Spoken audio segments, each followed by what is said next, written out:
ঠিক আছে, আপনি টেনশন করেন না, আপনি ওখানে যে আপনি কি চায়ের ভিতর কোনো কিছু দিচ্ছেন? আচ্ছা আচ্ছা দাঁড়ান দাঁড়ান। আচ্ছা ওই কেটলির মধ্যে কি আছে ভাই? ছবিটা ভাই ভাই ভিতরে যান ভাই। কেটলিটা কোথায়? এই যে কেটলি সহ ওনাকে ধরা হয়েছে।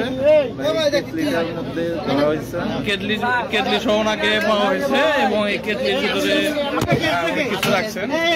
আমি ভাই ভাই আমি একটু দেখতে কেটলির মধ্যে কি আছে দেখি। কেটলির চায়ের কেটলির ভিতর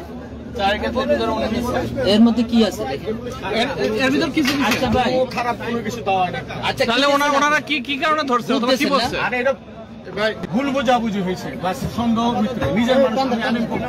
ঠিক আছে, আপনি অন্য পক্ষ না, আপনি টেনশন করেন না, আপনি ওখানে যে আপনি নির্দোষ হলে আপনাকে ছেড়ে দেওয়া হবে। আমি সাথ বই আমাদের নিয়ে যাবেন, নির্দোষ হলে ছেড়ে দিবেন। ভুল বোঝাবুঝি হয়েছে, বাস সন্দেহ ভিতরে নিজে আপনি নির্দোষ হলে আপনাকে ছেড়ে দেওয়া হবে। আমি সাথ বই আমাদের নিয়ে যাবেন, নির্দোষ হলে ছেড়ে দিবেন। হ্যাঁ হ্যাঁ হ্যাঁ ভাই আপনারা কি পরিচিত ওনার? জি জি জি আমরা পরিচিত। ও কোন মহল্লায় উনি কি কোনো অন্যায় করছে আপনার জানা মতে? ভাই আপনারা